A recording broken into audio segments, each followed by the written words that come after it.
Hi, everyone. I hope that you are having a good week so far.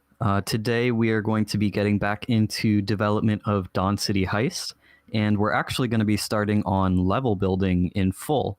So, in previous weeks, we have made gray box levels, which are the kind of basic, primitive levels where you only use simple shapes, and they're all like white and gray, and it doesn't really look that great, but you can kind of play through the whole level and get a sense for how it feels. And then we went through some playtesting recently where we went through those levels and gave critical feedback to help improve the levels and make them more fun to play. And now we are going to be taking those gray box levels and applying that feedback to them to make them better, as well as adding environment props and better lighting and things to make it look really good. And so this will be taking those gray box levels from the earlier stages to looking almost like the example heist level that we have for Dawn City Heist. So I'm excited to get into this today. I think this is a really cool part of making levels for games. So first I will show on the project portal that I have open here. This is the page for Dawn City Heist, and I'm in the tasks panel here. And the task for this is create a full level. So on this, what you're supposed to submit is fully flesh out an existing gray box level using assets from the list of suggested assets, which if you click on that link, it's also down here, it will open up the game design document, which has a bunch of sections, but one of those sections under levels is suggested assets. And this just has a list of by name in alphabetical order, all the different assets that we have chosen that we think look good with the Dawn City Heist kind of futuristic sci-fi feeling. And some of these have a bunch of like sub assets that are under this name and have like an additional like O1 or O2 or whatever. So the idea being that you can look at this list and copy the name of it and put it into the library panel in the editor and search for it, and then it'll pull up all those assets. So I will show that in action, but before I do that, I'm also going to take a look at the other thing we need to do this task, which is the list of existing gray box levels. If you click on that, it will take you once again to the game design document, but it will take you to the list of levels section, which conveniently is also right underneath the suggested assets. And that will show you all the levels that we have so far. So it'll show you the example level, but also all of our gray box levels. We have 4 of these so far. 2 of them were ones that I made on stream. So that would be DCH Rooftops Gray Box and more recently DCH Mansion Gray Box. And then we also have Brian's level Tower, and we have Melody E level, which I playtested live on stream. And we also have for all of these levels the playtest data that we have. So not all of them have playtests, like DCH Mansion, which I put out recently, doesn't have any yet. If you would like to do the playtesting task and give some feedback for that level, that would be awesome. But we have, for Rooftops, we have 1 playtest, and Tower has 2, and we have 1 for Melody E level as well. That was from the stream where I playtested. So I think for this stream, what I'm going to do is I'm going to take DCH Rooftops Gray Box, which I built, and apply that playtest feedback to it to make it better, and also add the environment props. So I'm going to click on this link, which takes me to the playtest information for this level. And this document actually has, this person did multiple playtests. They did a bunch of different levels, which is awesome. The more playtests we can get, the better, because you just can't playtest enough for video games. So I have to kind of parse this for what applies to this level and what doesn't. But some of the feedback was you could easily run away from the robots and not get caught, meaning you could just run through the whole level and win, even if there was a ton of the robots that you had to run through. And they also felt it felt too short. They liked some of the stuff from the rooftop level, like finishing, getting all the way through it, and finding the exits. That was fun. And let's see, this is from the heist prototype. Sometimes the robots can't see you while they're turning Okay, so it looks like, in general, the drones could feel a little bit better. They're a little too slow and clunky, and it's really easy to get past them. So that'll be something that I focus on improving in this level. Yeah, because their strategy was just run through the maps, not caring if the robots saw them, since they couldn't catch you while you're sprinting. But yeah, okay. So let's take this and keep this in mind and hop into the endless mission. So I am now in the content panel, and I'm going to take DCH Rooftops Gray Box. And I already have this downloaded. If I didn't, I could just click download there. But instead of, well, should I play this level and show you guys? I'll just do a little briefer so that we remember what this level looks like. So I'll just play all the way through it so we can get familiar with what we're working with. So I will let that load up. And my idea when I initially made this level was that you're kind of hopping around between rooftops high above the ground, or possibly really high above the ground since Dawn City is floating.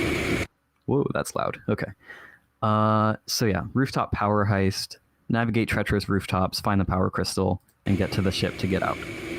So I can talk to Oni here, and these are some loading docks, and we're looking for a power crystal. Okay, let's do it.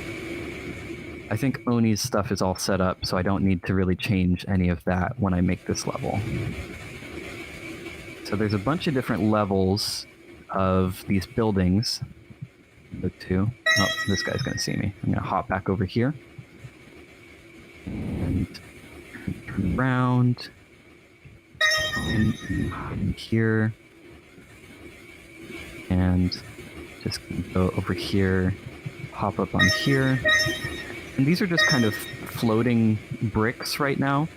My idea for the level was that these would be kind of cargo containers, because in the Dawn City setting, there's kind of flying machines that you can see going around. So I want to use those and make this kind of a cool environment. Wait for this guy. Get this coin, hide in here. Whoop. And I guess I touched him even though I wasn't expecting to. So that's maybe something to work on, is changing that so you can't hop out and directly onto the robot. Because I wasn't expecting to be able to do that, and that's kind of weird. Here's the target treasure. And some coins. Just kind of follow this guy and move around his path. Go back that way, I'll get these coins. So far, I don't really need any of the hiding spots in here. It's pretty easy. So I might want to change that and make it a little more challenging. Now hop up here. And there's this guy. I can get away. See, he's pretty slow. And I don't really feel threatened or at risk of being caught so far by most of these drones. So that's something that I can do to address playtest feedback, is just make them faster and more challenging. I'm gonna squeeze past on this ledge over here, and here's a key. Not the exit key, but it is a key. Drone for him to turn around, and I'm just gonna follow. Come here, he turned there, I can just go over here. Another drone, and some kind of open containers here that have coins in them. Here's the exit key. And this must be what that key earlier was for, to open this. It has 3 coins in it. And like I can just walk right past, wait for this guy. And that's it. Oh, I'm missing a coin. Where was the last coin? Did I go in here? Here we go. This drone is really slow, actually. Feels like that needs to be significantly faster. But here's the end. I've gotten all the coins. Get to Oni and her little looking ship. And I get my fancy U1 music. Okay, so let's open that in Editor. and start to actually make this look and feel like a real level. So here we are, and there's all my basic shapes. So when you're doing this for Dawn City Heist, you have a couple of options. One is you can leave some of your basic shapes and just apply a material to them, which a material you can think of as almost like wallpaper. So let me show an example of this. If I look at this big, long, white wall, and I'm actually going to work in full view most of the time today, I think.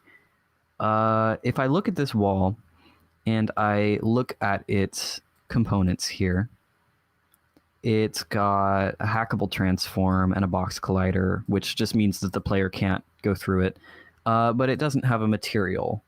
So let's look in the library over here for something called Material Manager, and I'm just going to drag this right onto the wall. And now if I scroll down, it'll be at the bottom here, and it says material none. Let's see if I can change the color without a material. Oh, yeah, I can. So I'll make that bright red, and I'll deselect that. And now you can see it's not white anymore, it's red.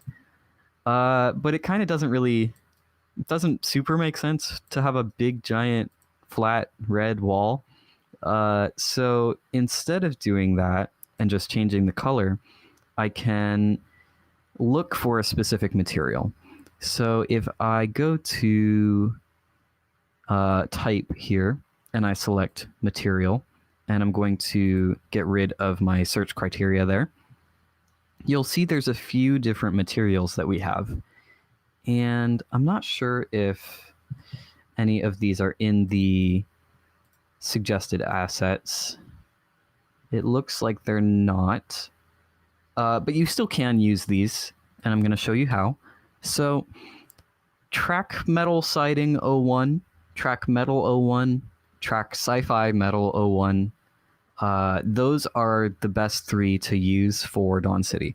And I'll show you what each of these looks like. So if you take, let's say, track metal siding 01, drag that into the material field for Material Manager. Now we can see, oh, and the color is still applied. So I actually don't want this to be tinted red. I just want it to be normal color, which is pure white.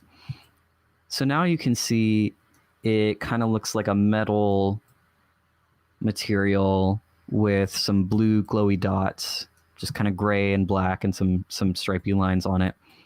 And that looks a little more appropriate for our setting, but I'm still not super happy with that. So let's take track metal 01 and see what that looks like. Just do the same thing, drag it right on there. And this almost looks pure black, but it does have some texture on it. You can kind of see in better lighting. So it looks like it's got kind of a grill on it and some metal studs and just some raised edges and interesting texture on there. These textures were used in the Racer game from The Endless Mission, which is a core game that I played in one of my early streams. And this was the track that you're driving on. But I don't want that to be this wall, so let's go back and look at the wall, and let's see what track sci-fi metal 01 looks like.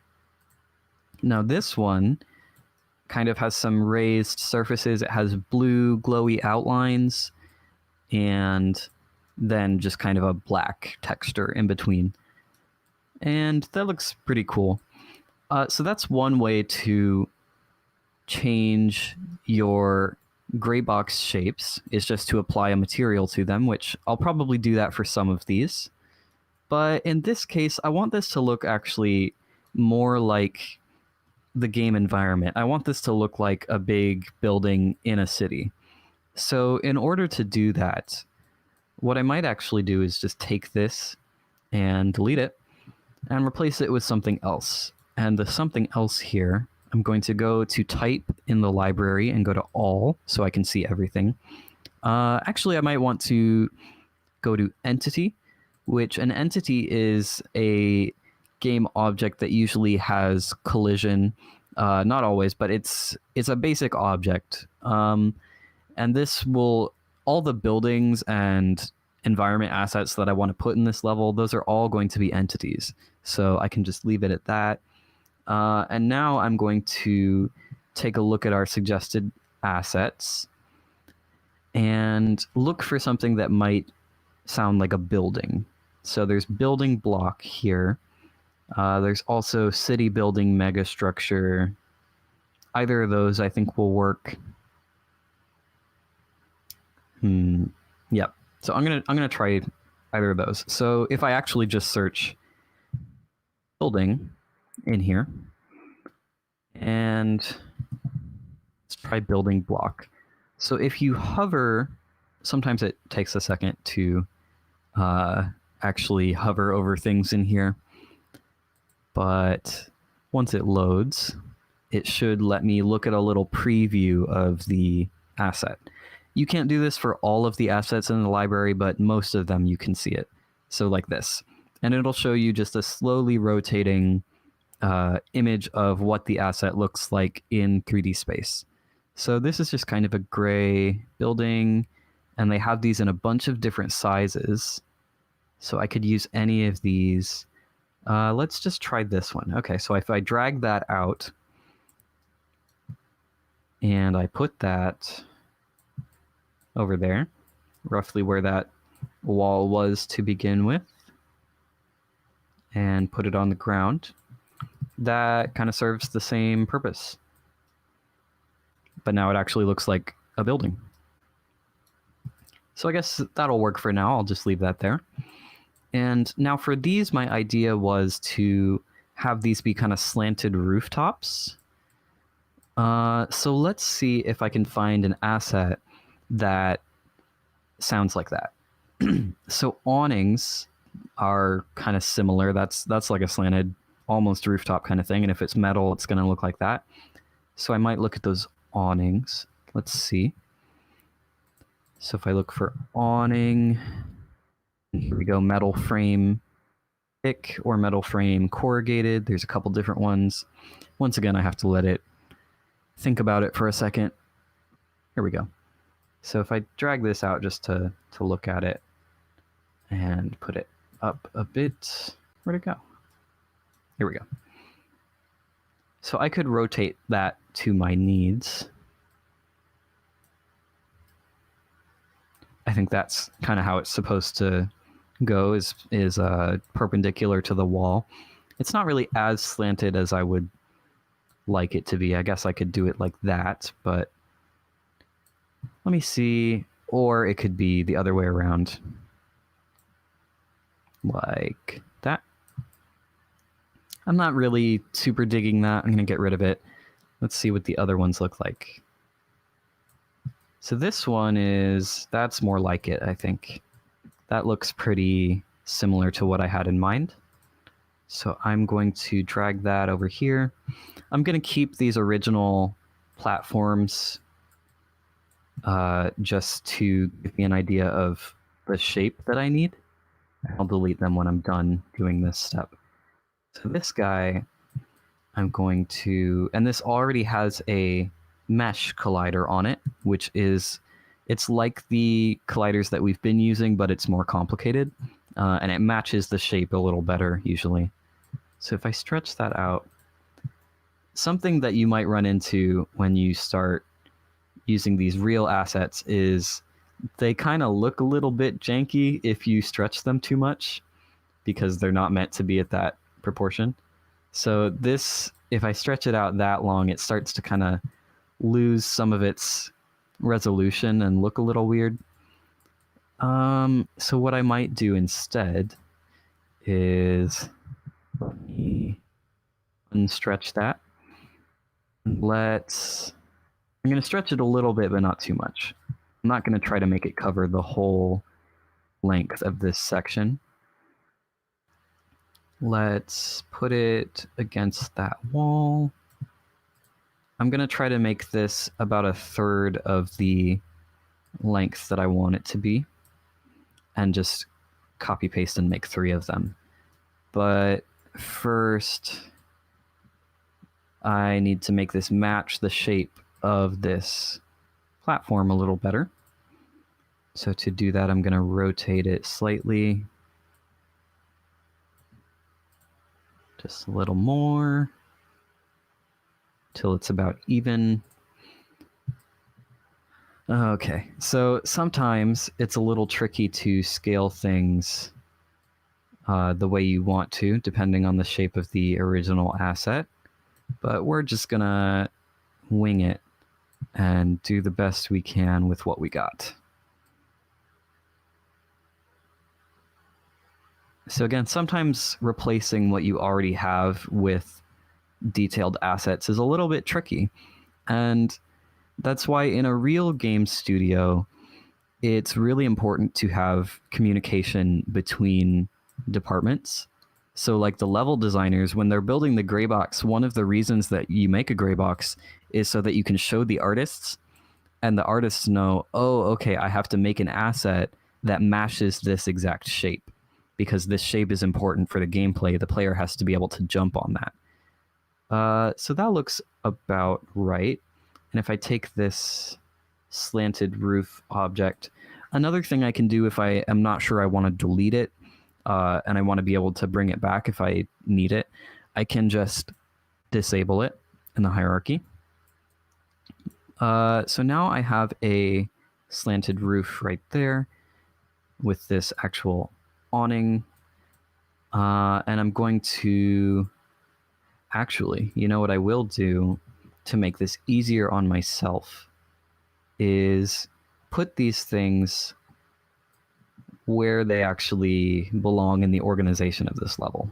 So this is in the entrance area folder that I'm looking at right now. And I just moved these in here to line up with where that stuff should go. And that'll make it easier for me later when I need to hide stuff or move sections around. So I'm going to duplicate this and drag it right up next to that other one and do that again. And move this over here.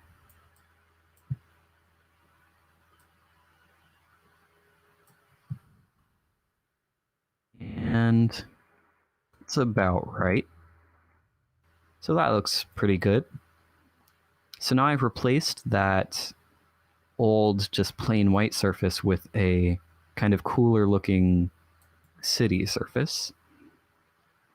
So I'm going to also replace the wall here with something. Let's see what we have to work with.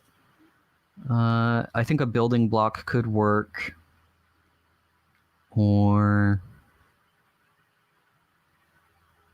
yeah, that'll probably do. Yeah. Let's see. Building.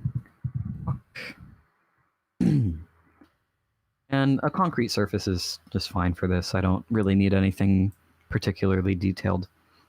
And let's let's move that up here with the rest of the things. I'm gonna rotate this 90 degrees, up a bit, and move it over here. And it's a lot thicker than the original wall that I have right there, but that's okay because the player is never going to be hanging out over here. Part of the reason for that is because I have hazard teleporters that if the player falls off of like one of these buildings, they just get teleported right back there. So the player is never actually going to see this backside of this alleyway. And that means I can be a little sloppy with that. It's important in level design to put the most effort into making things that the player will actually see and interact with. There's a principle for this that is... I can't remember the name of it, but basically the idea is to build the front of the building, because that's what the player is going to look at. You don't need to actually build, if it's a building that the player is never going to be inside of or behind, there's no reason to spend a bunch of effort making the interior or the backside of that building look great, because the player's not going to ever see it. So it doesn't matter. Now, obviously in games where the player can interact with or see those things, it does matter. But this is not one of those games. So that looks pretty decent from where the player is going to be, which is down here. And I think I can just take, let's figure out where we are here. I'm actually going to group these. I'm going to take this entrance area, make an empty, and I'll call this slanted roof building. And I'm just going to take, not that, all of these things that I just put in here and put it under slanted roof building, so it's just one asset that I can mess with. And I can delete this. Well, I'll leave that there for now, but I'll get rid of this old slanted roof and single wall, and I'll make another one of these. I will duplicate it, rotate it around the other way, 180. There we go.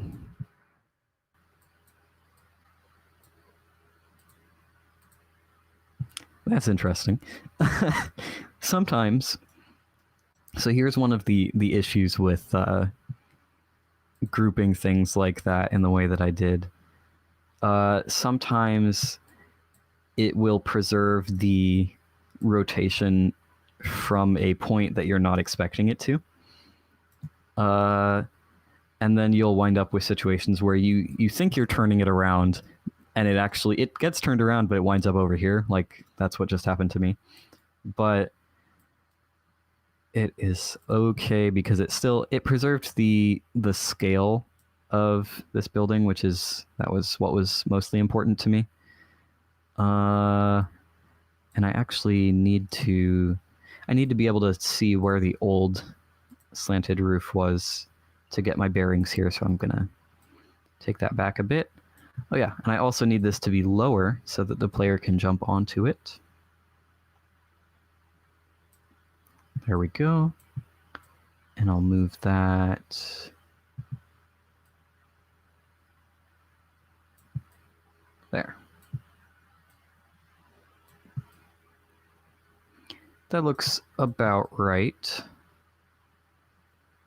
And then now I can get rid of this slanted roof. And now back in this alleyway, so there's my platforms.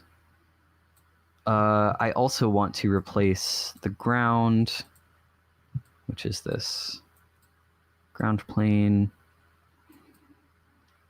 with, I'm just going to stick a material on it, I think, because I don't want to stretch out a big asset like that.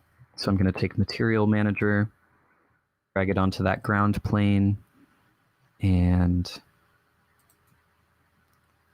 filter this by materials. And I think track sci-fi metal might look okay. Oh, whoops.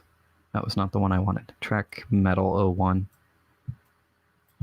So now we've got these arrows on it, which is a little bit weird for... well, it's supposed to be a loading bay in the lore that I made for it, so that might be okay. Anyway, all I really wanted was a ground with some texture on it, and that has been achieved. So I want to replace, zoom in a bit here, this cylinder with something more thematically appropriate than a completely featureless white cylinder. So let's see what assets we have to work with. A block pad might work. A cooling unit might work. Maybe a divider. A kart racer container. A tree pot might work, maybe.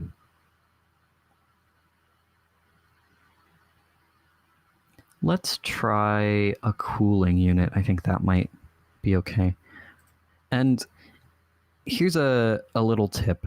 You don't necessarily have to stick with exactly what we list in the suggested assets, but you want to make sure that any asset you use matches the general theme and look and feel of Dawn City Heist. So there's a lot of assets that are included with the Endless Mission from all of the core games. So Tem Racer is mostly what we're using, but you don't necessarily want to be using some things from the platformer like Capitan Blackclaw, this cat lady. She doesn't really fit in the world of Dawn City Heist, so I'm just gonna put her back there because we don't need her. But just because I'm curious, I wonder if there's like a trash receptacle asset. So I searched trash, wasn't really seeing anything. Garbage, dumpster, no. So it doesn't look like there is. That's okay. So in that case, I will use cooling unit. We have a few different ones of these. Does it make sense for a cooling unit to be just on the ground here? I don't know, but I'm gonna put it there. And that's another thing, like sometimes you have to think about whether things make sense in the context of their environment. A lot of the time people don't, like they can't tell, even if there was a random cooling unit there, a lot of people wouldn't think twice about it. But you want to make sure for the most part that your environment makes sense. I don't know if I'm super happy with those cooling units. Maybe city accoutrements might have something better. City. Let's see. If we have a silo, that's going to be really big. Here's an AC unit. This might work. Let's see. There's some vents. That could potentially work. I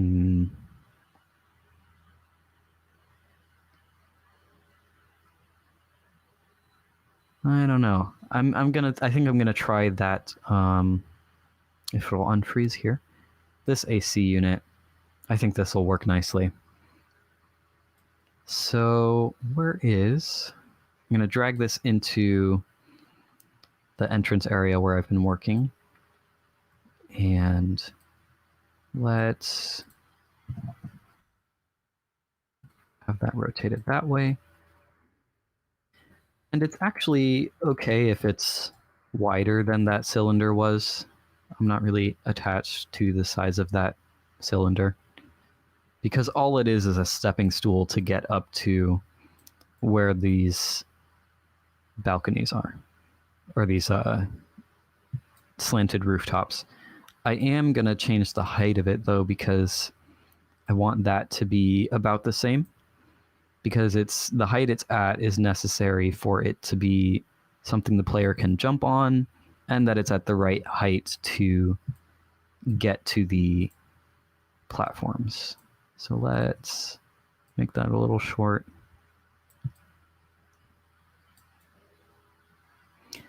And getting a good view of the things you're working with is a little challenging. Something that's often useful is Shift F to focus on things, which I will do often, and I won't really say anything because I'm just really used to working in 3D editing tools, but Shift F will usually give you a pretty good view of what you're working with. I think that's about right. So I'm just going to leave it like that. I'm going to take this cylinder, disable it. And so that pretty much takes care of that little entrance alleyway. It's very dark in there. And I think it might be cool if we had some atmospheric lighting or something going on. Let's look. So we have a street lamp that we could work with. And if I search street,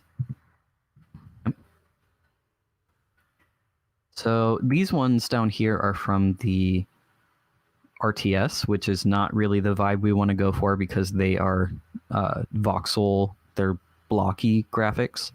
But this street lamp 3 lights, that is pretty appropriate for this setting. It needs to be able to fit in this alleyway though. It's not really at a good height for that, so I'm going to scale it down a bit. I'm actually going to scale the whole thing. Let's try 0.6. And the reason I'm doing this in here rather than with this gizmo is just because it gives me more fine control over the exact size of it. So now I've lost it. I'm going to Shift F to look at it. And it's kind of in a weird position in this alleyway. I'm going to move it over here, but now it's clipping through the wall. So I'm going to rotate it. And I'll have to move it a bit. I want it to be as close to the wall as I can get it because I don't want it to block the player too much. Now you'll notice I've added this street light in here, but it's not really projecting any lights. And that's because this is just the model for the lamp. It's not actually a light source. But what I can do is put in a light source manually after I put this back in here. And unfortunately, the rest of my level is not very well organized here because I have my entrance area, but then I just have like a bunch of buildings and walkways. And that's making it kind of hard to navigate. So one thing I'll do before I get more into this is I'll just say middle buildings, and I'm going to take most of what's outside of my entrance area, and those are all going to go in that area. Maybe not all of them, actually. This building that's over on the far end, I don't think I want that to be in this folder.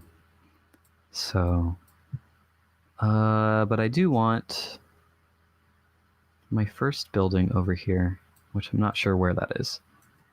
The reason I'm doing this organization is because it just makes it a lot easier to navigate through what I'm looking at.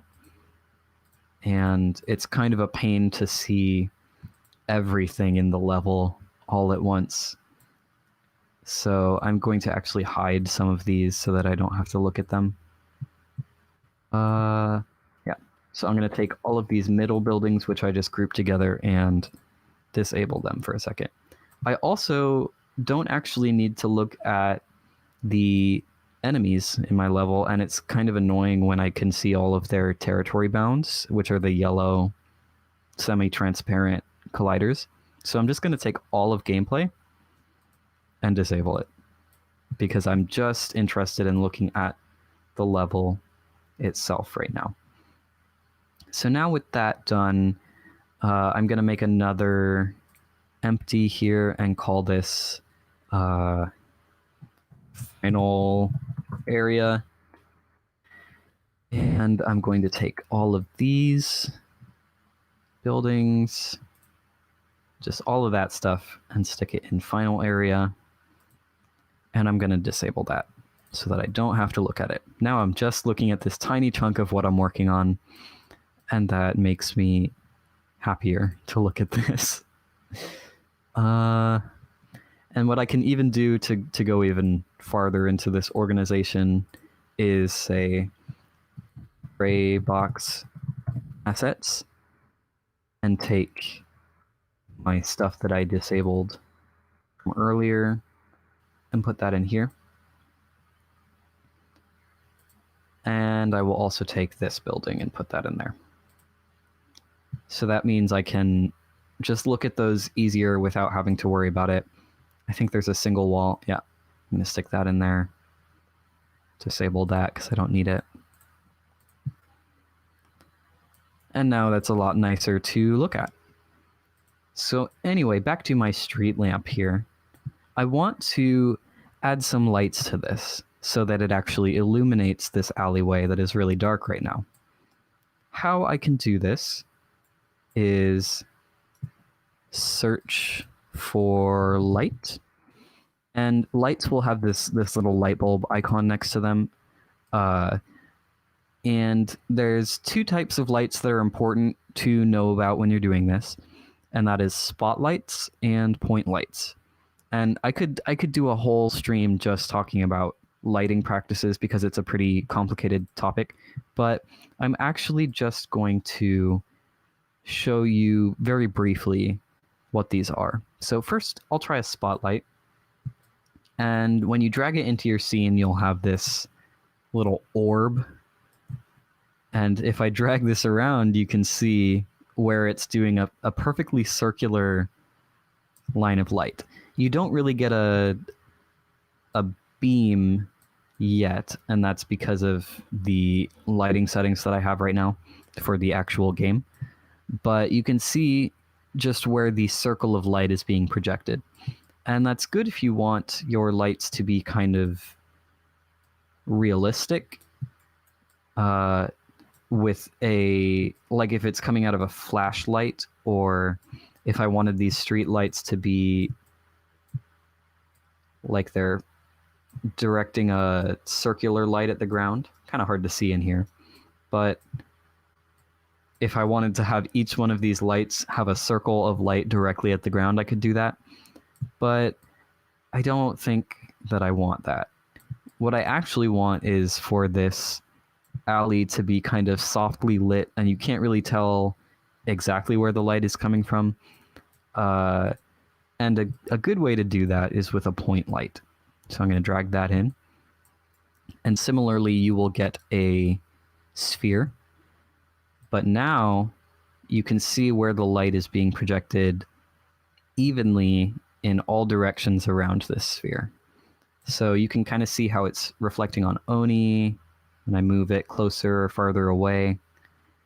And rather than just casting a like flat-looking circle of light, this puts light all around it in an even spread. So what I like to do with street lights where they have multiple bulbs like this is actually put a point light near where the light would be coming out of each bulb. This is just something I do personally as a level designer. Everybody's got different ways of doing lighting. And you can also change things like the color and intensity of your light. If you scroll down the components, you can see there's a range. So the range is 10 right now, but if I set this to like 30, now it's casting light all the way over to this building, all the way over here. That's a pretty bright light. Since I'm going to have more than one of these, I'm going to keep that low. Set it to 10 for now. I might change that. And for the color, let's do this kind of a warmer orangey light, since that looks like what's coming out of those street light bulbs. It's a little bit of a orangey kind of color. So let's do that. That looks about like it matches the color of the bulb or the surface of the plastic or whatever is encasing the bulb. And intensity is also something you can mess with. This will make a softer or a sharper kind of quality of light. So if I set that to half of what it was, it starts at 1. If I set it to 0.5, it becomes a lot fainter, and it only really brightly shines light really close to it. Now the range is still what it was before. It's still 10, but the brightness, the intensity of that light at that same range is a lot less. So I think 1 might work okay for now. You can also set shadows for it. Now, I warn you to be careful with this because it impacts the performance of the game.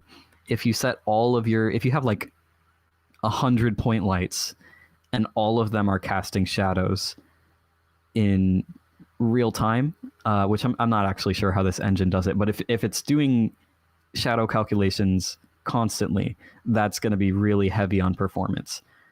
If you use what's called baked lighting, which is it takes like it captures a snapshot of what all the lighting settings are for all the objects that are not going to be moving. So it bakes the shadows in their exact locations, which that process takes a while because it has to run all those calculations. That can be less performance heavy, but still, the least performance impacting is no shadows. So I'm just going to leave this. I don't really care about shadows in this alleyway because you're only going to be here for a very short time. So I'm going to just leave those settings like they are.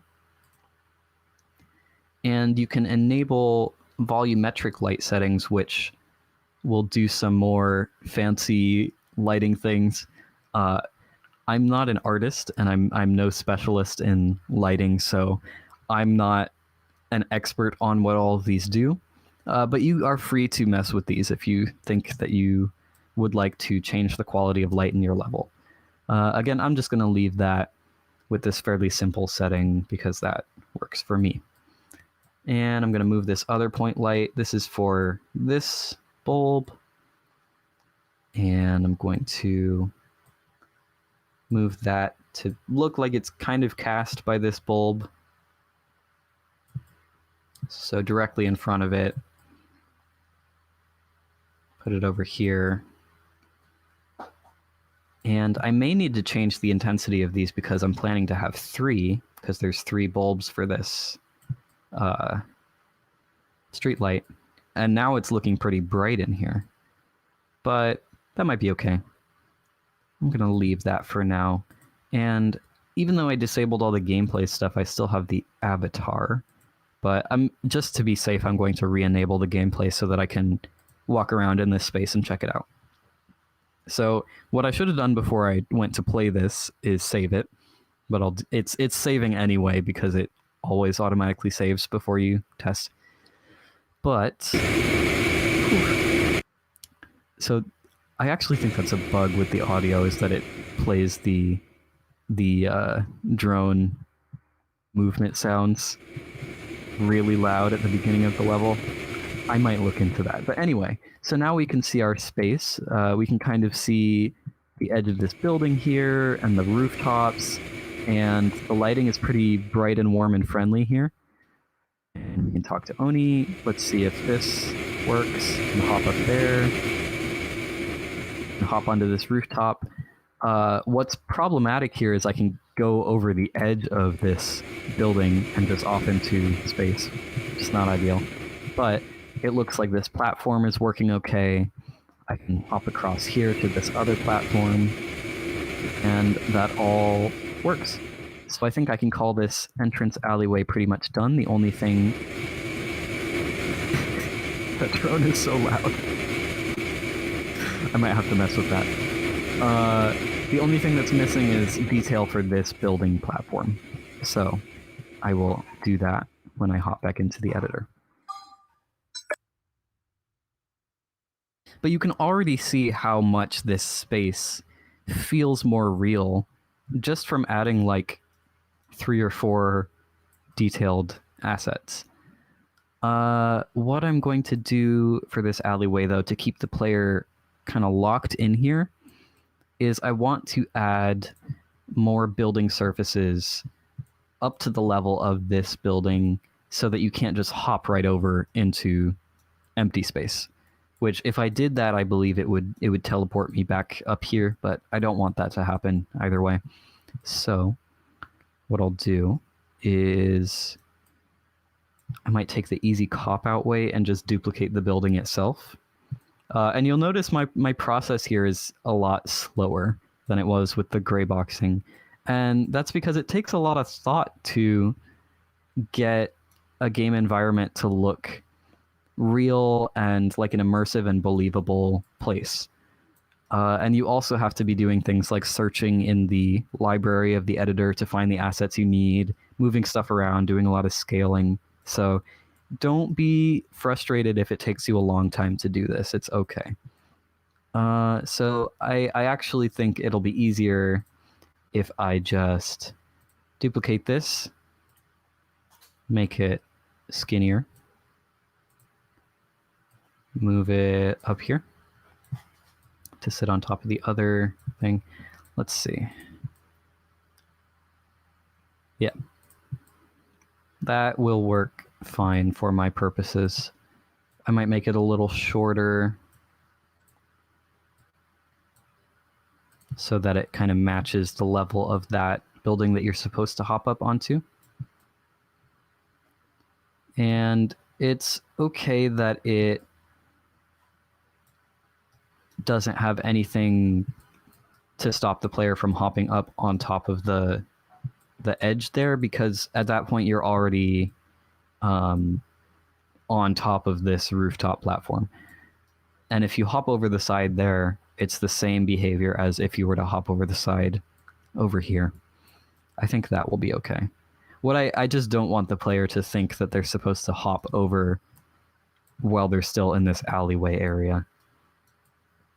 Or ever, really. You're not really supposed to jump off the edge of the buildings, but if you do, you should realize that there's a consequence for that in gameplay rather than just being confused.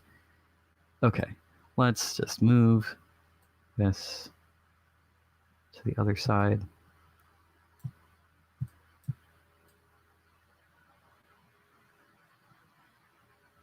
This one can be a lot shorter.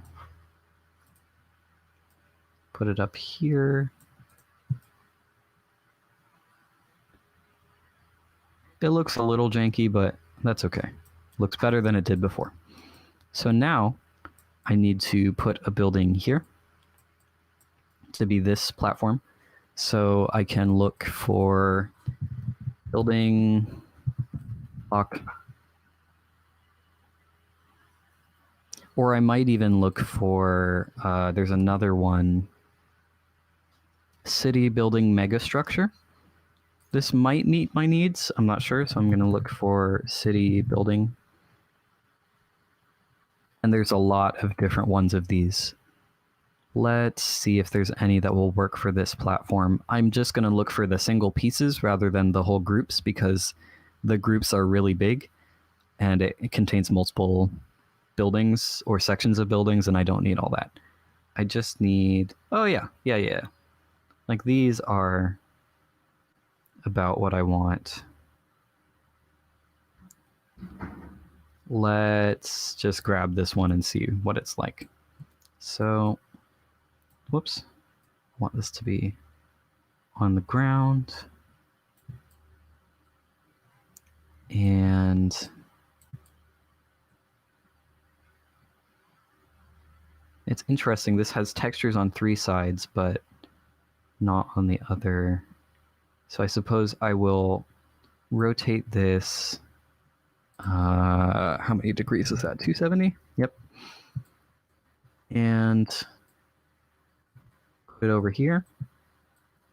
What I'm going to do is scale this so that it matches the building that I had there. I have to be a little bit careful because I want this to be on the ground. And once again, I'm going to take gameplay and disable it so that I can see better what I'm doing here. Put this down a bit, scale it down.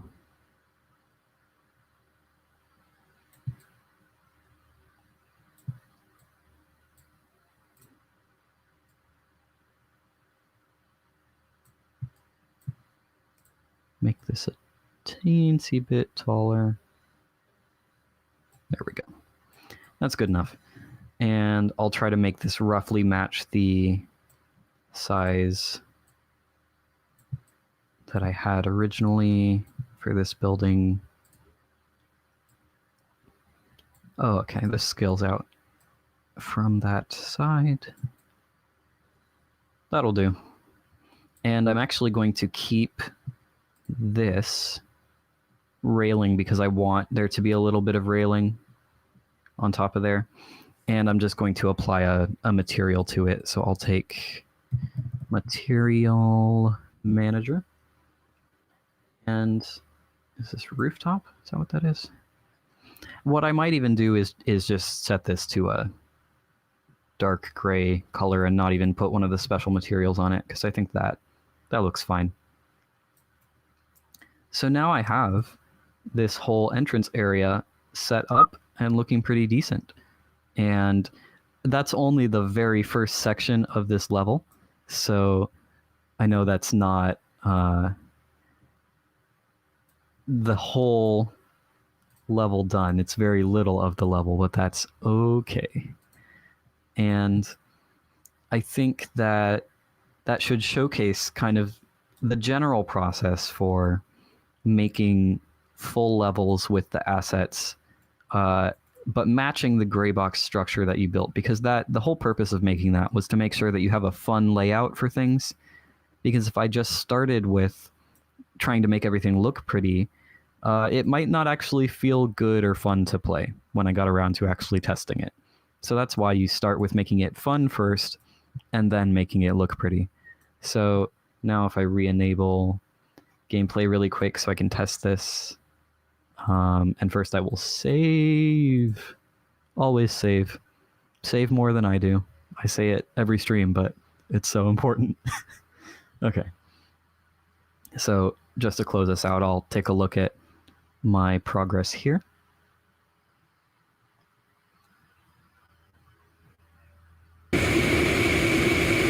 Every time. It's so loud. Okay, so I've got my little nicely lit alleyway here, and I'm pretty happy with the way this looks. I can talk to Oni and say see ya, and she skedaddles out of there. I can jump up here, jump on these rooftops, and jump up here, but kind of a long way down. And instead of doing that, I'm going to go where I'm supposed to, which is here. I've got this little building environment, and that's the whole span of the rest of the level that I have to build with environment assets like this. But I'm pretty happy with the way this little entrance area looks. If I fall down, I get teleported back up here. So cool. I think that has been a pretty good start to building this level in full. And like I said, it's going to take a while, and I haven't even gotten around to addressing the feedback with the drones yet, but I'll get there. And level building is a process that can really take a lot of thinking and fiddling around, so don't be discouraged by that. That's my advice to all of you. But thank you very much for sticking with me and taking a look at what this process is like. I hope that some of you will pick up the full level building task from the project portal. And I look forward to seeing what the rest of you have to contribute to Dawn City Heist. Thank you.